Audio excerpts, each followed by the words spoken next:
Hello students, a very warmful welcome to all of you. Today we are going to start chapter 1 of science, that is chemical reactions and equations. In this chapter you are going to study about chemical reactions, how to balance the chemical reactions and different types of chemical reactions in detail.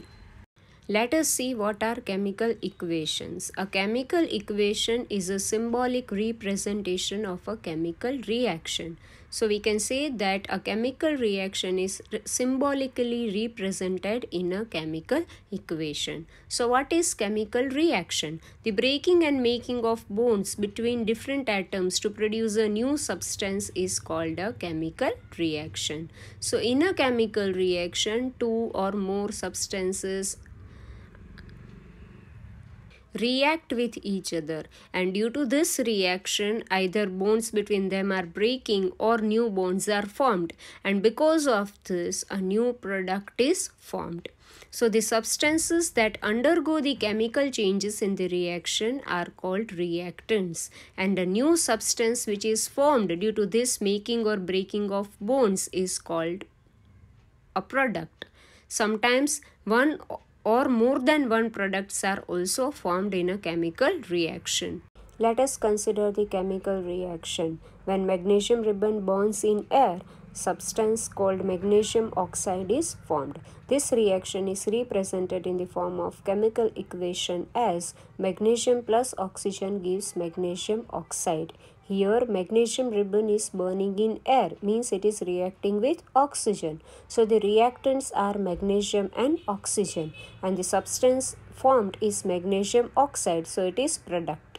In chemical equation, the reactants are always written on the left hand side of the equation and the products are always written on the right hand side of the equation. The arrowhead points towards the product, which shows the direction of the reaction. Next is balancing of chemical equations. Balanced chemical equation means total number of atoms of each element should be equal on both sides of the reaction, that is on the reactant side as well as on the product side. So balanced chemical equation is the equation having same number of atoms of each element on left hand side and the right hand side of the equation. Now why this balancing should be done? The balancing of the reaction should be done because matter can neither be created nor it can be destroyed. So the total mass of reactants should be equal to total mass of products in a reaction. So balancing of the reaction is very much necessary. Now let us see how balancing of equations is done. Consider the equation without the numbers on the left hand side of the compound or the element.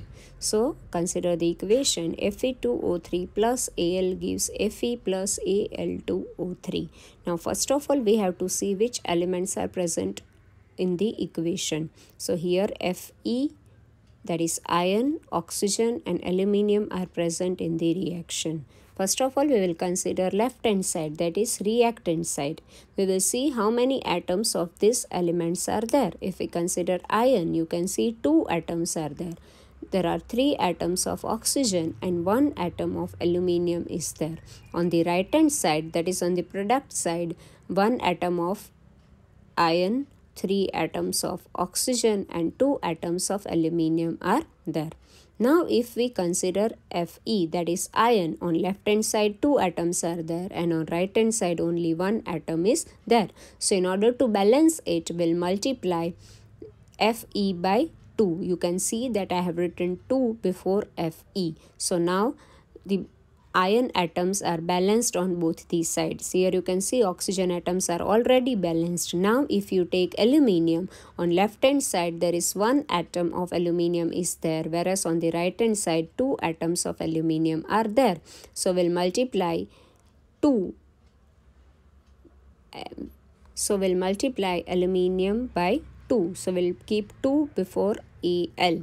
So now you can see that atoms of iron, oxygen and aluminium are balanced. So this equation is a balanced chemical equation. Let us consider another example. Consider the equation NaOH plus H2SO4 gives Na2SO4 plus H2O. Here the elements are sodium, that is Na, oxygen, hydrogen and sulfur.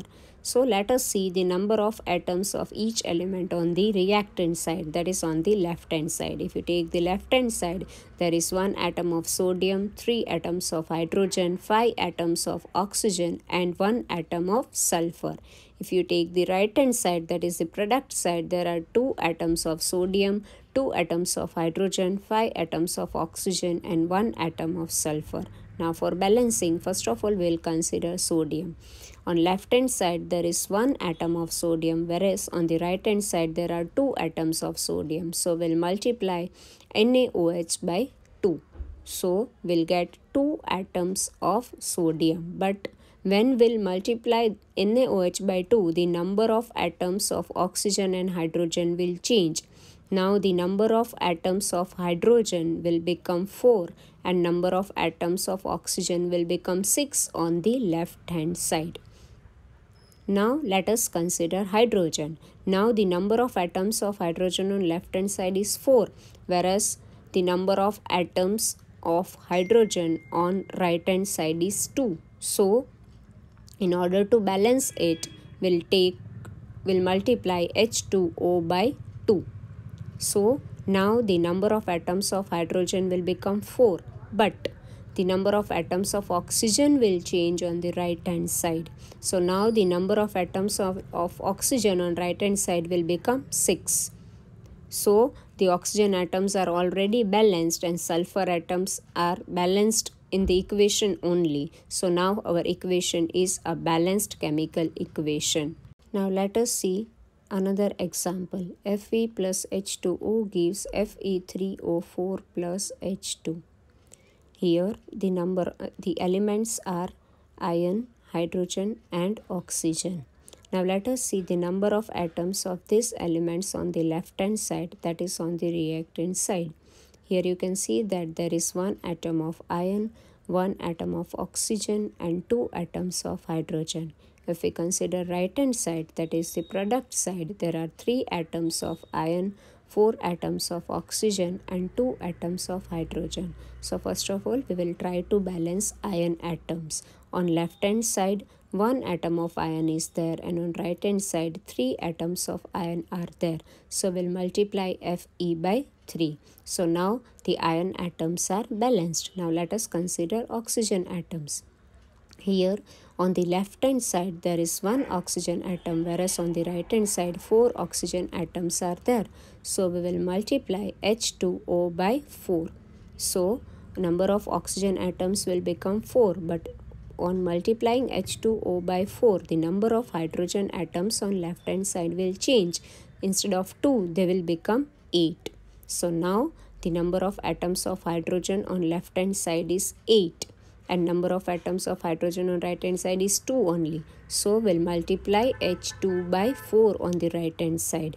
So now the number of atoms of hydrogen will also become 8 on the right hand side and all the atoms are balanced and the equation is a balanced chemical equation. Let us consider the another example. HNO3 plus CaOH twice gives CaNO3 twice plus H2O. The elements present in the equation are nitrogen, hydrogen, oxygen and calcium. So let us see the number of atoms of each element on reactant side, that is on the left hand side. On left hand side there is 1 atom of nitrogen, 3 atoms of hydrogen and 5 atoms of oxygen and 1 atom of calcium. On the right hand side, that is on the product side, there are 2 atoms of nitrogen, 2 atoms of hydrogen, 7 atoms of oxygen and 1 atom of calcium. Now for balancing nitrogen, you can see that on left hand side 1 atom of nitrogen is there and on right hand side 2 atoms of nitrogen is there. So we have to multiply HNO3 by 2. When we'll multiply HNO3 by 2, the number of hydrogen and oxygen atoms will change. So now hydrogen atoms will become 4 and oxygen atoms will become 8. Now let us try to balance hydrogen atoms. Now on left hand side number of hydrogen atoms are 4 and on the right hand side the number of hydrogen atoms are 2. So in order to make it 4, we have to multiply H2O by 2. When we'll multiply H2O by 2, number of hydrogen atoms will become 4, but number of oxygen atoms will change and they will become 8 on the right hand side. Now you can see that on right hand side and left hand side, both side number of oxygen atoms are 8 and calcium atoms are also 1 on both these sides. So the equation is the balanced chemical equation. Try to balance the following chemical equations for your practice.